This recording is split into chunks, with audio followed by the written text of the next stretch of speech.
Hello, everyone. Today's article is titled Cargo Theft in America. It covers one of the fastest growing crimes in the U.S., the theft of goods during shipment. Cargo theft might not involve violence or car chases, but it costs billions each year. Criminals impersonate trucking companies to hijack entire shipments. From food to electronics, anything transportable is a target. Let's explore how this crime is evolving and why it matters to businesses and consumers alike. Let's pause for a moment before we move into the article. Crimes like cargo theft may not grab headlines, but they reveal deeper risks in how we move goods and protect trust. They affect prices, supply chains, and even national security. When criminals exploit weaknesses in our systems, the impact goes far beyond a missing shipment. This brings us to today's theme: security and trust in modern logistics. Global supply chains depend on smooth, trustworthy systems. When that trust breaks through fraud, theft, or delays, the consequences ripple across economies. In a digital world where information and cargo move fast, even small gaps in logistics can cause major problems. Preventing theft isn't just about locks and fences. It's about building systems that protect both goods and relationships. Why is trust so important in large systems like global shipping and logistics? What happens when that trust is broken? Trust keeps complex systems running. When you order something online, you trust that the seller, the warehouse, and the driver will all do their part. If even one step fails due to theft, delay, or deception, the entire system suffers. It's not just about money. It's about reliability, reputation, and long-term relationships. In the article, criminals steal goods by posing as shipping companies. This breaks trust between suppliers and buyers, and that distrust spreads quickly. Once trust is lost, companies must spend more on security, checks, and insurance. That cost gets passed on to customers and efficiency declines.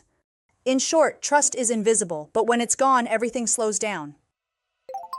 Now, to understand this article better, we need to familiarize ourselves with key vocabulary.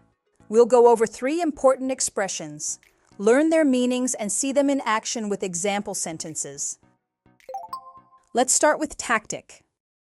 It refers to a specific method or strategy used to achieve a goal, especially in difficult situations.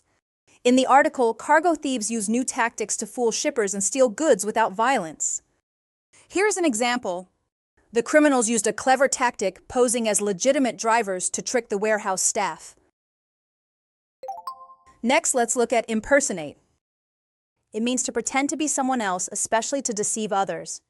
In the article, criminals impersonate real trucking companies to steal cargo undetected. Here's an example. Hackers impersonated a delivery company to get warehouse access without raising suspicion.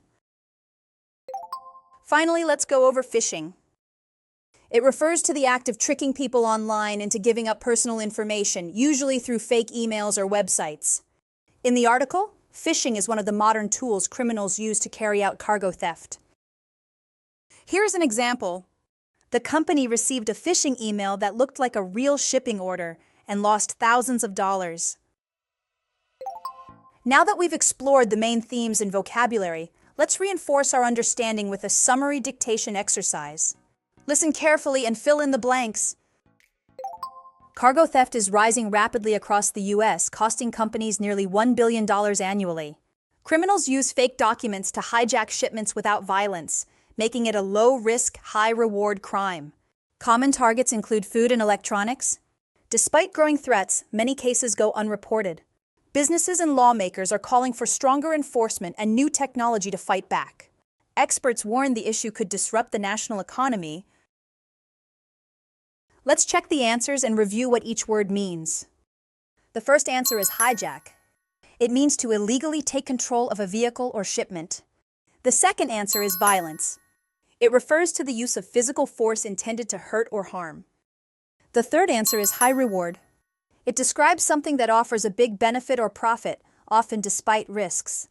The fourth answer is enforcement. It refers to the act of making people follow laws or rules. The fifth answer is disrupt. It means to interrupt or damage a system or process. Great job today, everyone!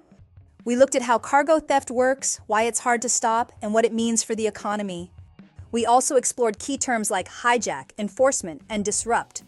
Your next step is to reflect on this question. How does cargo theft impact everyday consumers and retail prices? We'll explore that in our next class. See you then.